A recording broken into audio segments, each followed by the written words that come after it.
கொஞ்சம் லாஜிக்கலாக பேசலாமா? இன்றைக்கி நம்ம பார்க்க போகிற டாபிக் என்னென்னா logical reasoning. Find the next number பின்வரும் தொடரில் அடுத்து வரும் எண்ணை காண்க. ஸோ ஒரு சீரிஸ் கொடுத்துருக்காங்க 4, 6, 9, 13, 1/2.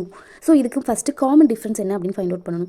இப்போ ஃபஸ்ட்டு ரெண்டு நம்பருக்கும் செகண்ட் இருக்கிற நம்பரும் ஒரே நம்பரால் மல்டிப்பிளோ ஆடோ டிவைடோ பண்ணியிருந்தால் அதுதான் காமன் டிஃப்ரென்ஸ். இப்போ இதுக்கும் உள்ள காமன் என்ன டிஃப்ரென்ஸ்னால் 2ன்றது டிஃப்ரென்ஸாக இருக்குது. இங்கே வந்து 3 டிஃப்ரென்ஸாக இருக்குது.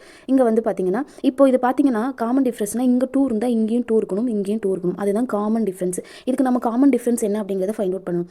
இதை எந்த நம்பரால் மல்டிப்பிளோ டிவைடோ ஆடோ பண்ணியிருக்காங்க அப்படிங்கிறத செக் பண்ணணும்.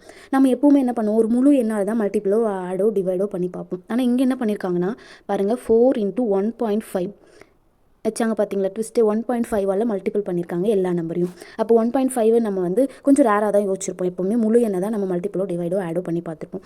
இங்கே 1.5ஆல் மல்டிபிள் பண்ணியிருக்காங்க. 1.5ஆல் மல்டிபிள் பண்ண என்ன வரும்? 4 5s are 20, 20க்கு 0, 2 reminder, 1 4s are 4, 4 + 2 6. அப்போ இங்கே ஒரு ஸ்தானம் தள்ளி புள்ளி வச்சுக்கிறதுனால நம்ம ஒரு ஸ்தானம் தள்ளி புள்ளி வச்சுருக்கணும். ஒரு டிஜிட் தள்ளி புள்ளி வச்சா நமக்கு புள்ளிக்கு அப்புறம் பாயிண்ட்டுக்கு அப்புறம் 0 இருந்தால் அது கணக்கு இல்லை. அப்போ என்னது ஆன்சர்? 6. அப்போ 4 கூட 1.5 மல்டிபிள் பண்ணால் நமக்கு 6. அப்போ 6 கூட 1.5 மல்டிபிள் பண்ணால் நமக்கு என்ன வரும்? 9 வரும்.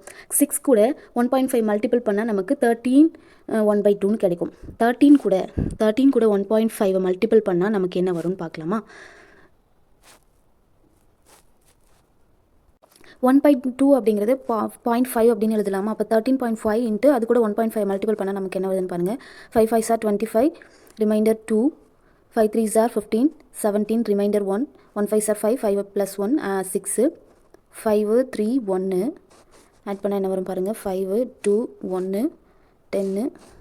அப்போ இங்கே 2 ஸ்தானம் தள்ளி புள்ளி இருக்குது. இங்கே ஒரு ஸ்தானம் தள்ளி புள்ளி இருக்குது, இங்கே ஒரு ஸ்தானம் தள்ளி புள்ளி இருக்குது. அப்போ 2 டிஜிட் தள்ளி புள்ளி வச்சா 20.2.5 கிடைக்குது. 2.5 நம்ம எப்படி எழுதலாம்?